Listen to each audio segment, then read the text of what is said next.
Number 2, Derek Jeter. Number 2. That is production value, man. I see you. As goofy as that was, that was Amsinger. No, we're gonna go to the plate now. Okay. And I'm gonna turn you over to Hall of Famer Jim Thome. He's talk a little hitting with you. Now, see, I don't even know. I'm a listen to Jim Thome when we talk about When was the hitting. last time you held a bat?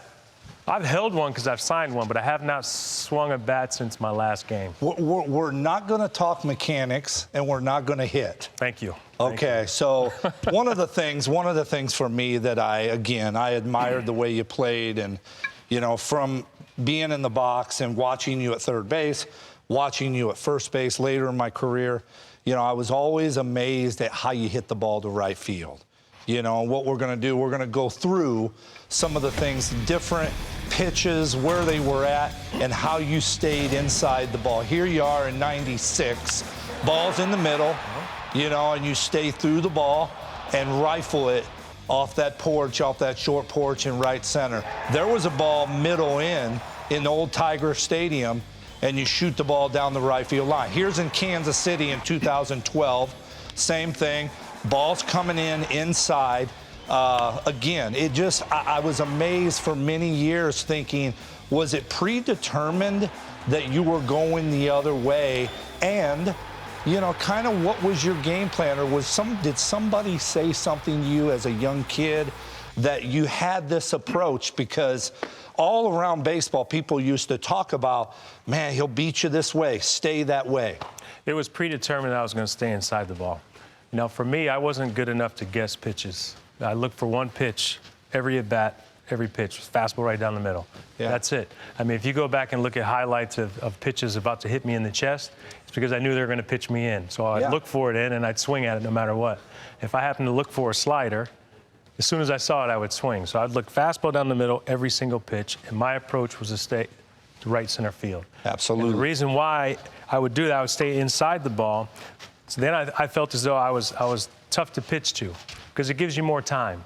Now, people used to always try to pitch me in, but you're doing me a favor if you pitch me in. On the plate, if it's off the plate, I would have problems with it because I would chase it. But you pitch me in, you're doing me a favor. And also, if you stay inside, you have a little bit more time. So was there ever a time in your career where when they were pitching you in and you knew they were staying in there, would you ever cheat and try to go deep? Not necessarily try to hit a home run, but get the bat head out front. Yep. And, I think back to your 3,000th hit, in Yankee Stadium, left center. Was that a time where they were pitching you inside? No, that's a good question, because for me, I would try to stay gap to gap. And if I thought in my mind that I was going to hit a fastball to right center and you threw an off-speed pitch for a strike, I'd keep it fair.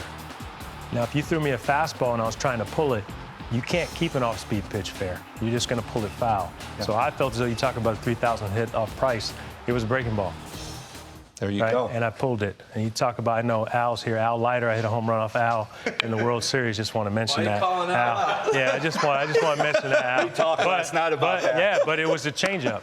Yeah. You know what I mean? So I always felt as though if I tried to hit a fastball up the middle, if you throw me an off-speed pitch for a strike, I'd keep it fair. That's pretty good. Well, it was fun to watch for many years. Yeah. And again, I admired the way you played, and it was, you did it the right way, and you were not only a great player, but you represented your family, New York, and the Yankees so great. Thank you. I appreciate that. And to you, Jim, Jim always treated me well as a young player.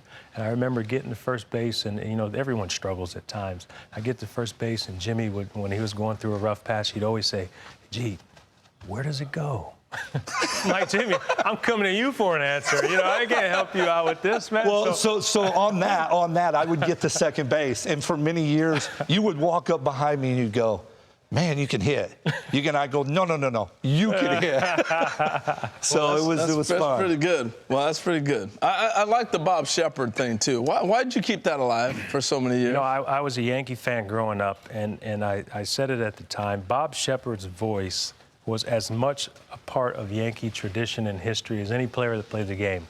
So a few years before Bob passed away, I had him record him introducing me, because I said, as long as I'm playing this game, I want to come up to his voice, and I'm glad I did it.